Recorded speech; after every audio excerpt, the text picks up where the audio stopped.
you here, Benji. It's good to see you guys too. Always fun here. Yeah, and, we got PHiSH back. It's good. It's good to be hearing some live PHiSH and an interesting way to kick things off in Mexico. I think the reviews are coming in mixed from what I can tell. We're gonna dive in and go through it, but it seems like a little bit of a mixed bag from tonight. You mean an opening show that has Ocelot and Alaska in it? It has mixed reviews. Come on! Don't knock Alaska. Let's not get on the. Alaska. I'm not knocking either. I'm just saying when you have both in a show, you know that you're gonna get more than a few tweets about it. Do you think that's like they play Alaska and it reminds them of Ocelot, so that's why like it gets Ocelot stuck in his head and that's why Ocelot comes up? Like, or is it planned? Does he kind of know that they're gonna do both? I think it just reinforces that Trey doesn't know how to write a one-set show. I don't know. Kev's theory. It's my theory, and it's holding true. It's true. I mean, look, I'm not gonna. Again, we were talking about this backstage, but I'm not gonna say it was a great. Like on paper, you look at it, and you're like, man, whatever. But you listen to it, and listening to it live, I thought there was some good shit going on there. Like they sounded good. There were some good jams. Maybe the songs weren't what you'd want in a set list, but there was some great. I mean, even the 8-minute "If I Could" was beautiful with that jam that was attacked onto. I mean, there was some good shit. So speaking of, bring it up, Kevin. I have to say that I think I previously would have agreed with you on the one set theory, and I also would have added on that he doesn't know how to do, or they don't know how to do festival sets. But I think that all went out the window. The last time that they did the Bonnaroo one set show, the last one set show at Bonnaroo that they did was phenomenal with lots of micro jams. But then in the past few summers, when they do rainouts and they end up doing one long set, some of those have been phenomenal. Dick's was abysmal this past year, but the year before that, the fucking lightning round was fantastic. Yeah, it was great. And listen, tonight was not a poorly written set list, in my opinion. It was poorly executed moments in the set list.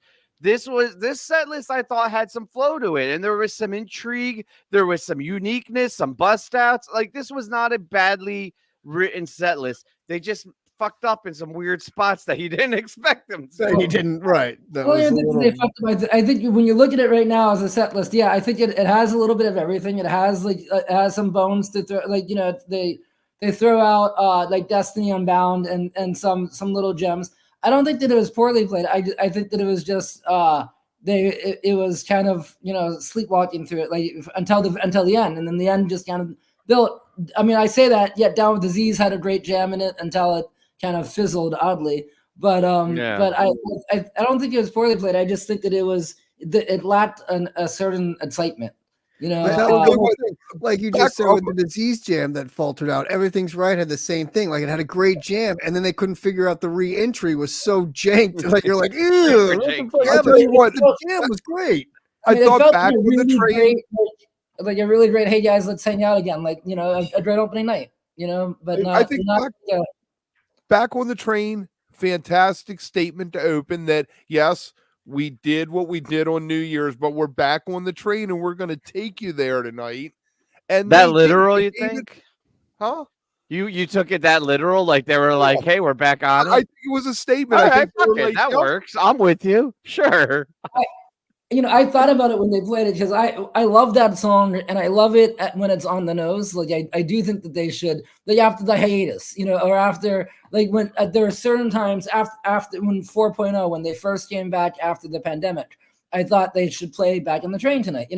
But then having it be an opener, I think it's kind of on the nose. I don't know if like the Game Hinge set or New Year's Eve was a part of it so much as these are the first shows of the year. We're back in the train, and we're back in Mexico.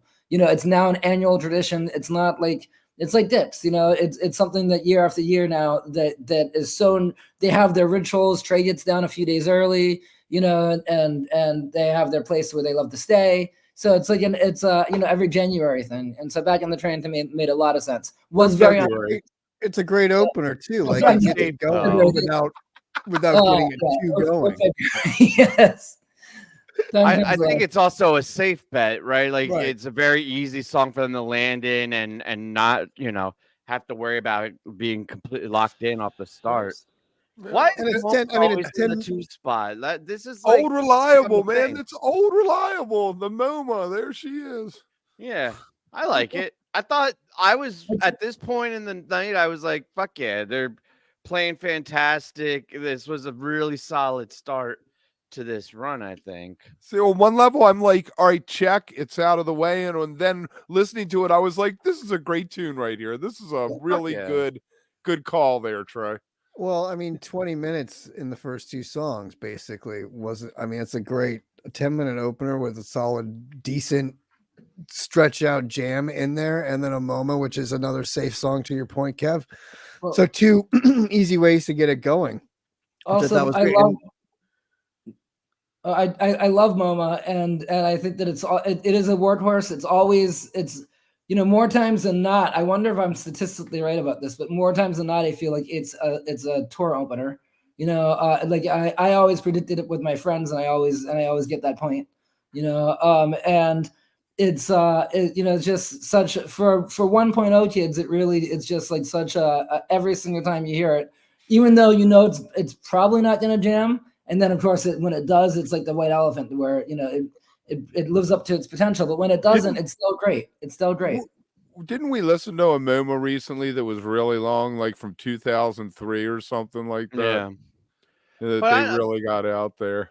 But I mean, even like, they're out there, even when it is self-contained and doesn't get stretched out, it's such a fun, funky, dancey song that it does its job. Even the short ones do their jobs. It's nice when you get the long ones, but I mean, I don't know. I've ever heard a moment that I was disappointed in. Like, it kind of just does it. I bet it's extra fun in the sand too. Like, it's got to be, right? Like, it's a sand dance. It's got to be. It's a dance song, and it's like, okay, cool. So you have Moma Dance, you have Bathtub Gin, you have Wolfman's Brother, and you have Stash. These are the songs that, like, they're first set songs that don't always jam, but you never really are that. They always end up being great, and more often than not, they end up like being surprising. You're like, this is like Stash, which we can get to this set, which may be this one actually might be one of the rare times when it wasn't all that, but there's so many times in a first set where or a Bathtub Gin or a Wolfman's Brother, or a Moma, where it's just like it's not out of the ordinary, but that they're gonna nail it. Yeah. The disease. I guess we should go on to this. New bass. Mike has a new bass. Okay, is that what you think it is? Because the beginning of this was janky as fuck. Those extra 2 and inches. they just looked at each other like, what are we doing? 2 inches more and everything. Hey, dude, extra 2 inches threw him off. Like, you got to ease into that. It was the first kink in the armor where you're like, oh no, like no. something's off. No. But the jam got there though. It just started funky. It did. The jam in there, I thought, was one of the highlights of the night. Before the pre-fizzle jam, I thought it was one of the highlights of the night. There's an element of it that reminded me of the old, maybe because Trey had that, the classic Trey tone for the jam. It reminded me of the classic Down with Diseases from the 90s, minus a few of the frenetic notes, but because it was relaxed and it was, modern PHiSH in terms of its like just, easy demeanor, and that it wasn't shredding your face off, but it was a really great jam, and it really sounded to me like it really took off, and I thought that they were 5 kilometers, and then all of a sudden what happened? I don't know. About 10 minutes in, they really locked into something that I liked, and it lasted maybe 2 minutes. Trey changed his mind, and then we were out of there. Yeah, but building up to that 10 minutes, though, I think that it was a very sophisticated, like, sonic landscape they were creating. I think there's a little more to it than, like, First Meets the Ear. I think that there was really something good going. Did it make up for? Didn't they play at the last show they played? I don't know. Yeah, they played it on New Year's Eve. Oh yeah, they did. I was there. But to your point, Kevin, it wasn't very memorable. But I'm a huge Disease fan. I think everyone at heart is, and I thought that, like we all said, I think that it was one of the jams of the night. I thought it was great. It just had a little bit of it faltered a little bit in the beginning, And then And it a lull had, at the end. which is instantly, I mean, something like that is instantly forgivable because it's like, okay, cool, like that. You didn't like, you didn't fumble. It was just like a little, they faltered for a second. But then the end was confusing because it was this. It had the potential to be a glorious jam, like one of those like second songs that those first second song jams that they were doing all last year, or like that mid set 20-minute mark. And instead, it kind of just, they kind of just decided to ditch it. Trey changed his mind and said, "I want to do If I Could." Well, he started out having fun with, like, even after the screw up, like the dancing on the beach line, like he was immediately back into like having fun and not really caring about the flub, and then going into the jam, setting it up really nicely, but then again, sort of falling. No wing, like the wind ran all of a sudden, and they were like, "Oh shit!" Like I don't know where we're going from here. So it was a very confusing ending to a 14-minute like smooth sailing song, which then sort of crash landed into this like really nice If I Could. But as you just said, a really nice If I Could. Now, remember, If I Could comes after Down with the Z's on Hoist. And and so in my mind, because that's how I heard it when the album came out, there's always that potential pairing, just like David Bowie and Life Boys, to me are like a classic pairing, and the classic, cool off song after the big epic. And they did that, that pairing live in '94, and the year that Hoist came out. Where's my Rikers mailbox then? Rikers mailbox was after that, yeah, that's true. But they did Down with the Z's and If I Could. Like at least I want to say, I can think offhand of almost like half a dozen times when they did that, and then they stopped. Like mid '94 they stopped doing that pairing. So that was nice to have that back, because those two songs, nice. Like you said, they were forever linked in my mind. And who doesn't like if you don't like If I Could, you're an asshole. Yeah, no, and I thought agree. Tonight's was like extra, like it hit really well. Like it was a beautiful little jam that they had in it that kind of really was the first time tonight that felt put together and really something like cool in that song, which was even like more surprising because you're not usually looking for that in there. And I thought it was a really cool version of it. So that was a highlight for me actually in this set. And good placement. And then they kept things going, I felt, with Everything's Right. I think the jam, yes, at the end was super janky and like, what the fuck? You had to get out of it. But if you ignore the okay. But before that, but if you ignore the train wreck of the na-na-nas or whatever, the jam was, I thought, inspired. It had a whole beautiful sequence to it. All right. It built on itself. It was a great jam, and the whole song up until that ending thing, I thought was great. Yeah, I agree. I loved where it was going. Like that jam was very blissful, very, very fun, very like just felt like we were going somewhere with it. And I liked it. And then it felt like we were going to go into another song or something. And then he yanked back into the nanas to end it. So that just was kind of a weird, like, okay, well, I guess we're going to finish this and not go into something else so we could stop it and go into Halfway to the Moon, which is weird. But, I got Sonic Youth, Teenage Riot quotes from Trey in there. He was playing the lead lick to that, and they almost went into an Eyes of the World jam at one point. It was so great. Trey specifically was playing a lot of Bobby type riffs. He was doing a lot of rhythm guitar, which I don't know that he does in those jams a lot. Like he does rhythm like Trey rhythm, but he doesn't do Bobby rhythm a lot. And he was playing like those big open jazz chords in an Everything's Right jam, gave it that deady feel, which was cool. Like I'm glad that he did it. I was like, oh, that was a nice touch. Well, and he's been doing he's definitely been doing some Bobby stuff all of last year too. He had these like some Let It Grow type stuff, that he'd be throwing in. But but that said, I mean, I thought that when it started to fizzle, I was like, here we go again. We just did this disease, and it's fizzling, and then it fizzled into itself, which is everything right. Everything's right. Segue into itself. Right. Now, you know what? From this point on, I feel like we got very Grateful Dead songs. Halfway, Alaska, Destiny, Ocelot.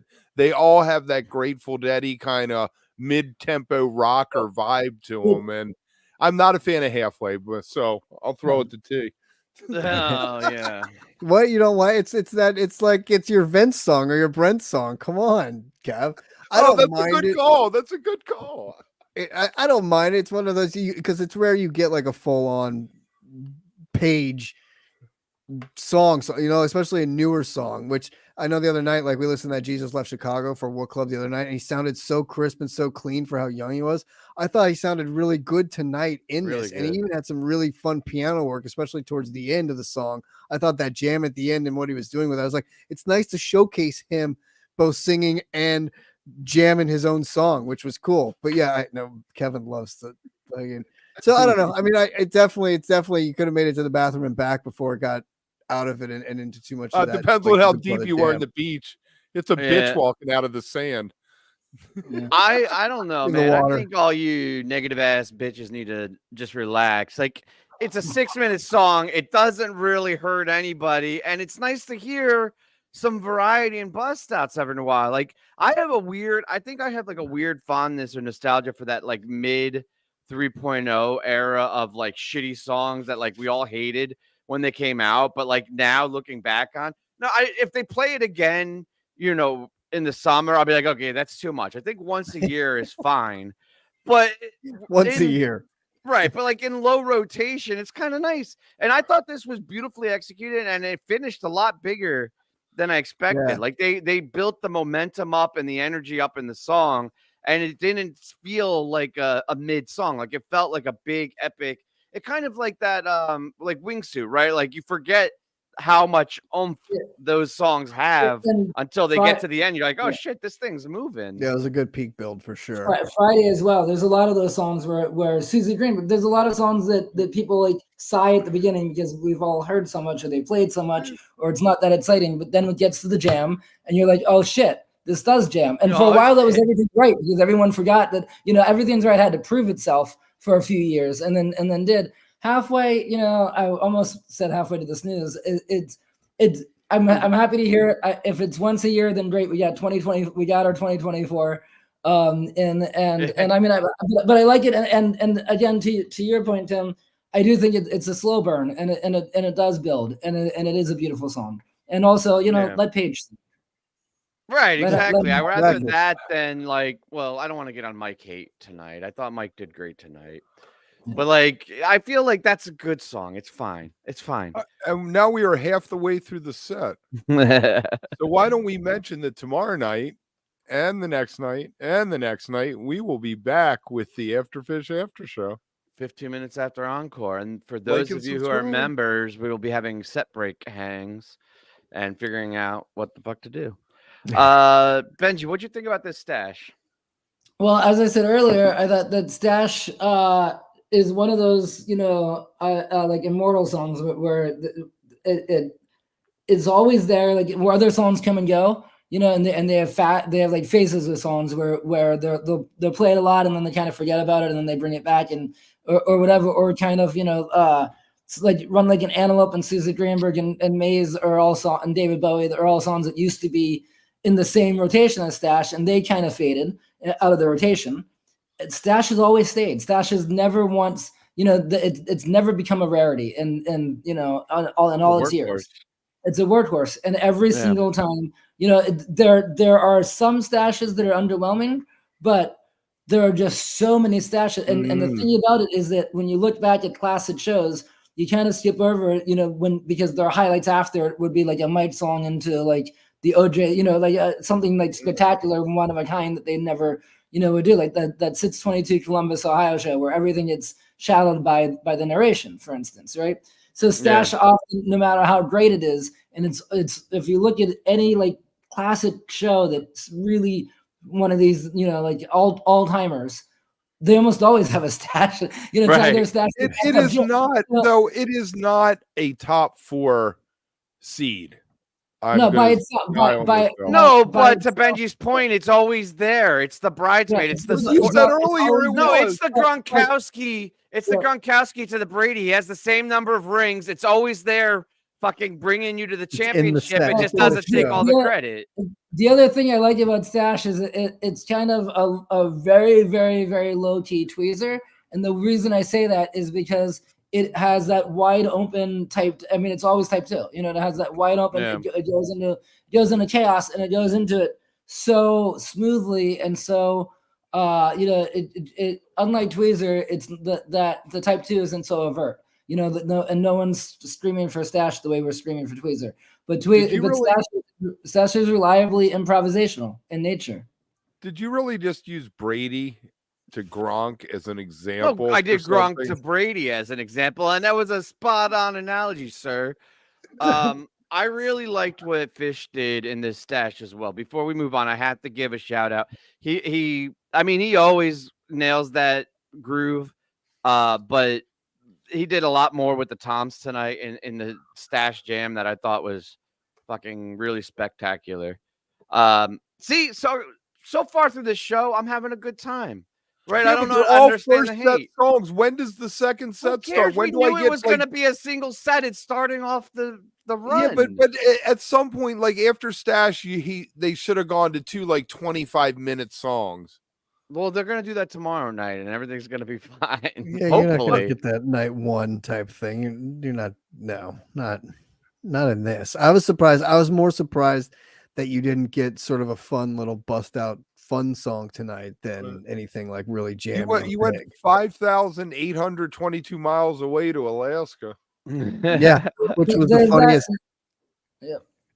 Destiny Unbound, I thought was kind of the gem, was kind of the throw out, but like the throwing the bone, and here's like the because there are for a certain PHiSH fan of a certain age that it still is, I think will always be looked at as that song that everyone's chasing and that they'll never play again, and then all of a sudden they play it. And now of course it's not that rare, but it still always feels like a little bit of a treat. And also. Oh, sorry. Go ahead. I was just gonna say, Kevin, earlier you mentioned all the Bobby stuff and all the Grateful Dead influence, especially in the set. It's very interesting because when you said that, and I looked down at the set list again, Destiny Unbound, and I'll get to this relates to Alaska. Destiny Unbound was taken out of the set list, out of the rotation in the 90s, completely dropped intentionally. Yeah. And the rumor was that on Fishnet, and I think the going theory was that somebody in the band felt that it sounded too much like the Grateful Dead.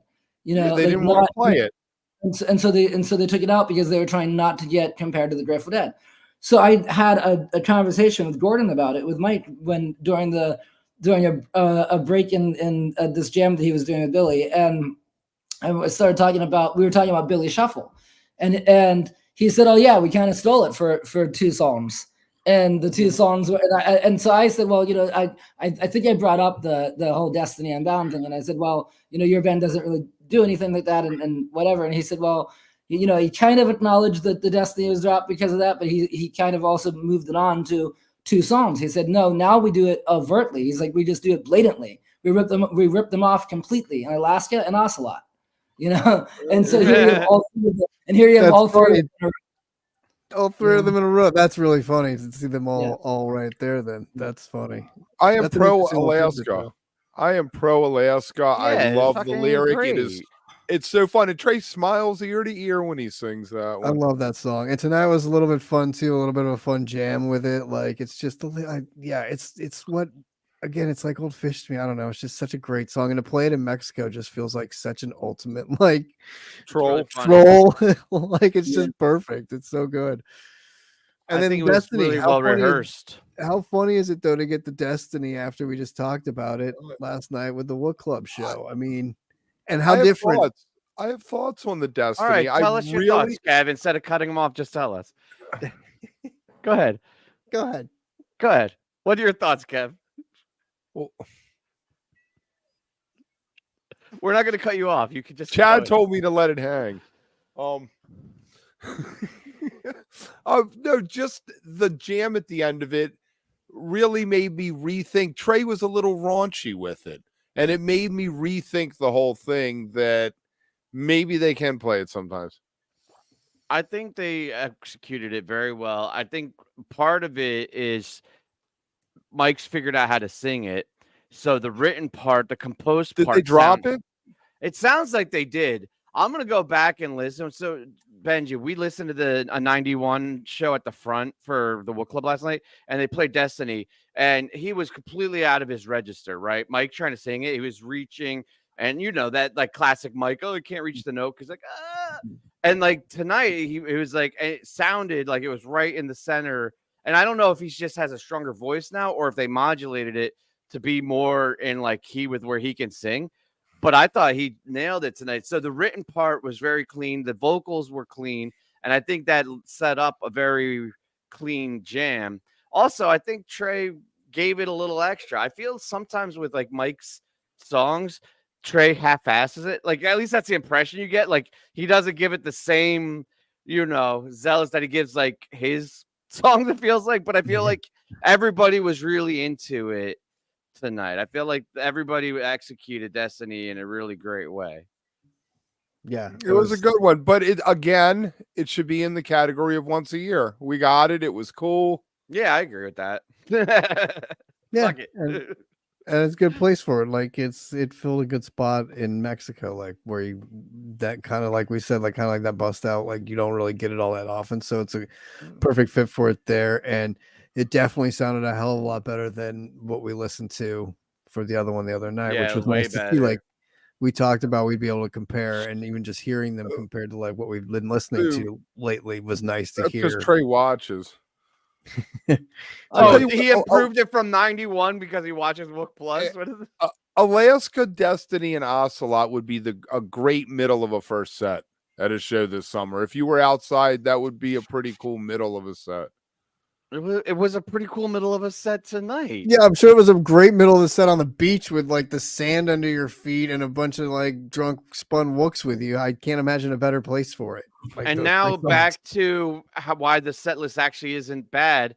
Now it's time to ramp it back up. We had this great middle of the set where you had this deady, fun experience. And now Julius starts to bring up the energy. They're like, okay, we're getting later in the night. It's time to start to close things out. Not quite fully all the way, but let's get things ramped up. And I think Julius did that job really well. Julius. It started to bring the energy up. I love Julius.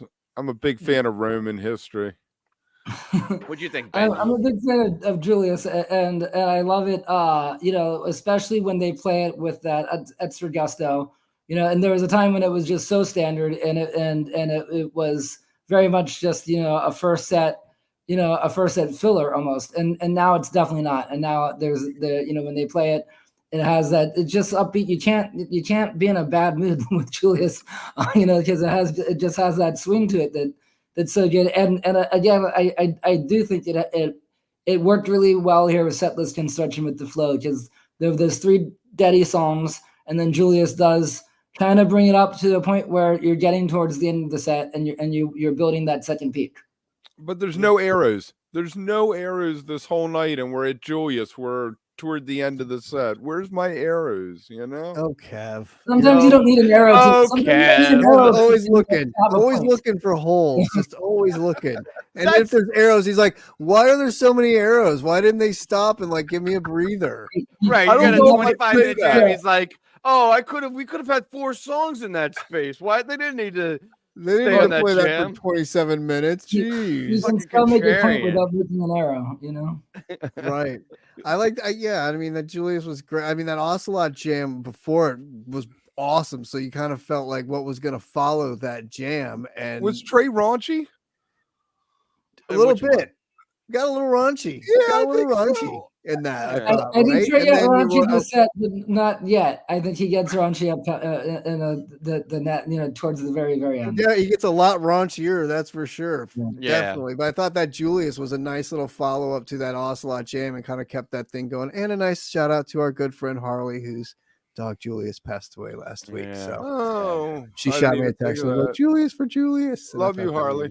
So anyway, and then Sand, you always get. You got to Sand, do right? Sand. I think Sand is batting 1,000 from Mexico. All 7 years. Sand is the highest rotation song they've had for years. Oh, wow. Yeah. The other summer they played it like 7 times. Yeah. Like every third show. And they always do it in any sand, Atlantic City too. Anytime you're at the beach, you're gonna get a sand, and that made sense, so let them do it. This was more a sandbox though than a beach. Yeah. I don't know. I don't understand that tweet, but did anyone else feel like it was kind of janky? Like coming in, I feel like Mike and Trey and PHiSH were not locked in at all. Like they kind of all came in, and it took a couple of bars, maybe like 6, 7, 8 bars before they locked in. And that's weird for this song because the hallmark of Sand is that ostinato groove and how tight it is right off the bat. Like they lock in instantly and trap you into this like mind fuck. They're like, don't, right? But like this one, it almost kind of took you out of it because they were a little bit off. I don't know if they were having ear monitor issues or what, but it eventually locked in. It just didn't happen right away. Yeah, it didn't happen right away. To me, it reminded me, it was like Old Man PHiSH. It was like, you know, because the timing, it was just a little bit older, a little bit more worn for the wear. And the other way to look at it is that it was the first night, and so you know, it just got down there. This is for them a warm up. You know, this is. Otherwise, they would have been doing your, rehearsal on today. So yeah, this was the bonus set, like the live sound check. That's right. But on that note, it's interesting because it's one of those sort of safe songs, right? Because they play it so much. It's one of those we can play it first night and kind of like do whatever with it. But at the same time, while you're getting that, it's nice to have had it saved when they could really break it out and go somewhere with it, like they do with it, like maybe night 2 or 3, for instance, where you really get into that deep sand jam that you like because they've been playing right. So deep sand, quicksand, Oh, is that what Kev was trying to reference? I was making a sandbox joke, like you had a little bit of sand. Like it was like a shout. Oh, all right. Instead of a whole beach. I don't think that was your best work, man. It was not. Just I like what you're reaching for. There you go. Exactly. I tell you what, life-saving gun, the first one out of the gate, you know, we've called it as it's going to be the jam vehicle of the year. We only got 14 minutes, but he did not waste a second. Trey did not waste a second. He got those weird guitar. He was getting angry. The lyric isn't stupid and happy like some of the other new ones. Before you get the evil, it is dripping with the evil power of rock and roll. Yeah, I liked it a lot too. I didn't love this song when it first came out, and then I was completely sold at MSG when they played it and I thought that it like came into itself and it suddenly showed its true potential. And then this, of course, is the first one after that, and I thought it was probably the highlight jam of the set. You know, like it was evil. It was art. Trey used a lot of the new tones that he wasn't. I mean, he like in Everything's Right. I think he was using an envelope filter, you know, and it had that nasty effect. And also that's maybe a little bit why it reminds us of the Dead because of the envelope filter. But in Life Saving Gun, he went to his toy box and he just started. You know, he was fired up for it. And anytime Trey's fired up, it's always translates to us, you know, in turn being fired up. Yeah, I agree 100%. I love the bleepy bloopy. That's probably the number one thing in 4.0 and like since the pandemic, like the biggest addition and the thing I like most is that toy box and the bleeps and bloops. And I think if at this point between MSG and tonight, if you're not liking this song, I feel like you're not listening to it the right way. I don't know. Like I've heard some people bitching about it early on. Like it comes on like, oh, like groaning, but like you got to listen because it actually fucking slaps. And like there's a lot of potential with this song. And the last two, it's about aliens, isn't it? Isn't it? I don't give a shit what it's about, to be honest. I just I'm with Tim. I'm with all of the above. I choose D. All of the above with everything you just said. I do think that it's, you know, I think that the bleeps and the bloops are definitely my favorite as well. The toy box and Life Saving, and like I said, the Page and Trey, you know, demo version, if you will, the you know they did Up in the Barn. Mm-hmm. That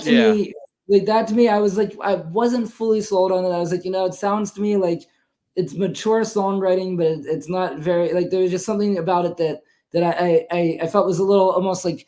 Minus the words, just like the pure melody was a little like almost like cliche jam bandy. Mm-hmm. And then at MSG when it came into itself, and often with almost every song, even Mercury takes a few times before it clips for them. How many? And needed Mike and PHiSH. Mike and PHiSH gave it its balls, I think. Yeah, I'm waiting for Mercury to click.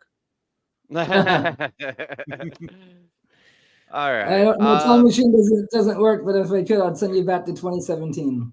Oh fuck! Right. I deleted our encore. Yeah, you do not banner. have the encore up there. I fuck. All right, man. Jesus. Yeah, you don't have the encore up there. What was this? All right. Mango Carini, right? Mango Carini. The intern is out of there. We're done. No, I had it, but I must have deleted it or something. All right, wait. All right, Ready? so the story is, I guess this poor kid was in an accident and died, and her parents and Dude. her loved Mango song. They did a little Twitter thing. Her name was Ellie, I believe. And I Yeah. guess they got back to Trey, so good for them. Well, there was a whole online campaign that started in the Facebook group and then morphed into a bunch of other social media.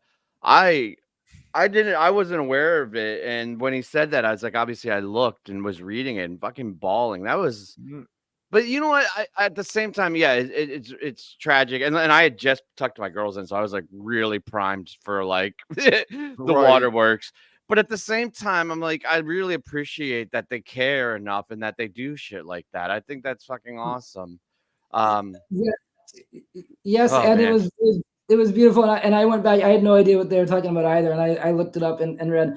That said, you know, not to be insensitive to that, because I think it was a beautiful thing, you know. So and Trey really, you know, the whole band does, but Trey vocalizes how much the band genuinely cares about the community.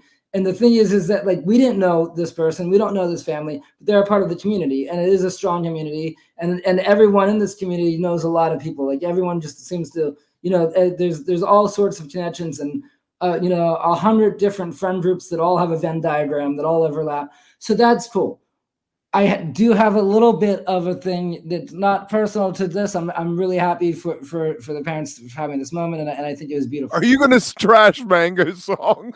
I'm not going to trash Mango's song. I'm going to say that I think it's the request. If every time that something tragic happens to somebody in the community, I feel like there's a thing where it's like, it's just like, I'll turn it around and say, just like how I don't think that when people get asked for someone's hand in marriage in front of like at a concert, I'm like, don't turn this in about you. This is an event, and like if anything, go there for your catharsis. Go to the show and don't worry about what song they play or acknowledging your personal tragedy. Everybody here is going through something.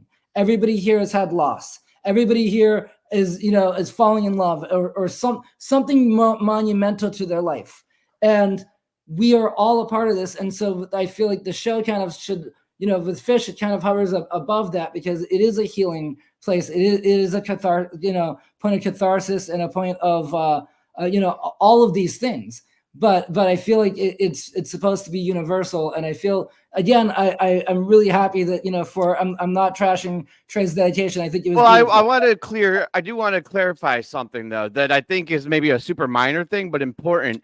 Was because I generally agree with what you're saying, but when you read the actual request and the thing that goes out, it's nothing like, hey, recognition or shout out or we want you to help them heal. It was more to play the song, right? Like kind of just like, hey, get this request in because we want our loved ones, our friends to hear it and think that it would begin the healing. Because I do think there's like that weird thing with the signs and like you got to play this because of my thing, like where it gets a little bit, you know, it's my 100th show, it's my birthday, it's, you know, right. It's the anniversary of the day I signed the contract, you know, like closed on my house. Like there's all these things, and it's not about you, it's about us, you know. So it is. What song do you request when you just closed on your new house?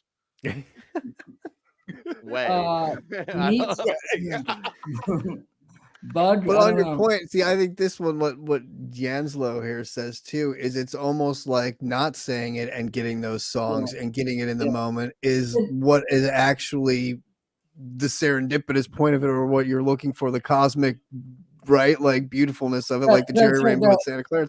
Like that's the moment. Like so. Last year in Mexico, I befriended.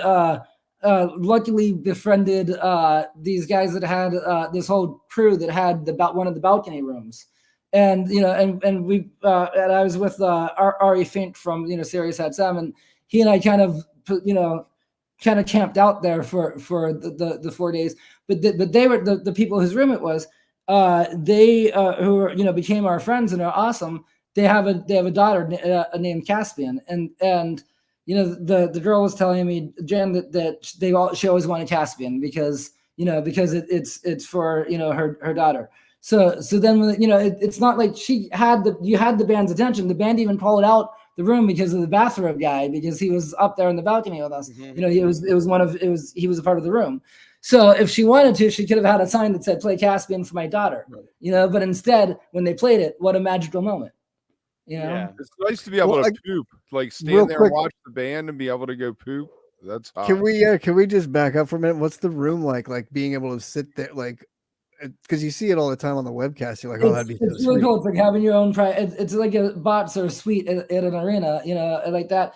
And I think, I mean, so I'm friends with the CAD people, which is now Playa Luna, whatever it is, but the people that put it on, and they had never, and I was telling them that I was up in that room, and they had never been up there, but they said, "Oh, we saw you up there." And they said, "By the way, you guys are like 3 or 4 people over, like the limit, because it's a balcony." And so like, and you know, we had like, I think there was, you know, I forget the number, but it didn't seem crowded because everyone was up against the rail. We all were rail riding up there. But there were 20 people up there, so.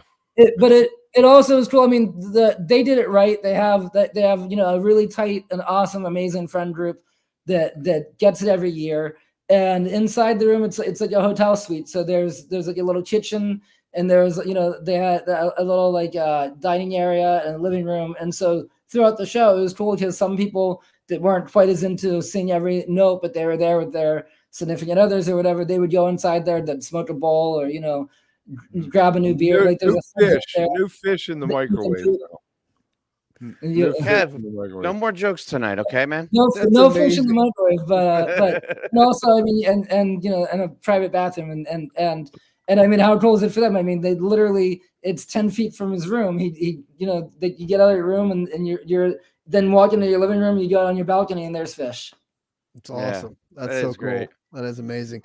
I think real quick, just to wrap up the encores, though, it was cool too, because Carini's also one of those songs that get dedicated a lot, you know, to people. And like last year, the guy that passed away before Dick's, and they opened with Dick's. So it was a very fitting sort of tributary encore that Carini followed Mango in that respect and stuff. Do you feel ripped off with the Carini encore that it isn't a second set centerpiece? Not at all. I think it was appropriate, and I think that it kind of injected energy for everybody into the rest of the set. I've always felt that theory about like festival set lists, like the beginning of the first night, you need to end on that high note and bring it, because it pumps you into the next day. I think it was a great way to end it. And I agree with you, T. I think if the idea was to begin the healing and stuff, that's as cathartic and healing of a song as there is. Like if I were in that situation, God forbid, knock on wood, that's exactly the type of shit you would need to hear to begin. You know what I mean? I don't know. Yeah.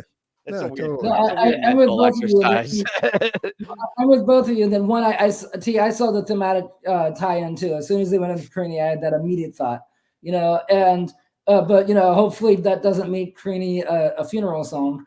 But because they have those as well, and I love. When I die, you guys better fucking be raging to Carini while you do whatever you do with my body, burn it or something. It's a second line into Carini. That's exactly. But, a second line version of Carini. Carini, yeah, there you go. And just like the guys, just like the beginning of the show, the guys at Dick's, we'll get them to do it. And I'm with you, Tim, too, in that I think you can't end with Mango. You know, even without the dedication, you know, ending with Manuel would leave things kind of hanging and feel weird. So you end with the balling. I'm not afraid to admit it. Like I was tearing up, so I'm glad they did it, because I was like, I can't go live like this. No, so they got green. I was like, all right, I'm better. You end with an exclamation mark. You know, so Oh, yeah, for sure. All right, cool. Well, I think overall, there it is. Not a terrible show. It was a decent show. It was an okay start. 3.6. I do think the rest of the run is probably going to be better. So I think that's what it is, right? That's where we're at with it. Yeah, a strong opener, and we go uphill from here for the rest of the run. I feel. Yeah, it'll just keep getting better. So I mean, this was, but you know that we kind of. I mean, I kind of have that expectation going into it because it's a warm up night. It's a warm up night. Oh yeah. For us too. So if you tuned in tonight and you're expecting better, I promise you tomorrow night will be more on point. This is as good as it gets. No, it is. Well, Kev will be worse. We'll be better. Benji, thank you for joining Thanks, us. Benji. Yeah, Thank you Always guys. appreciate it. We'll see you all tomorrow. Have a good night.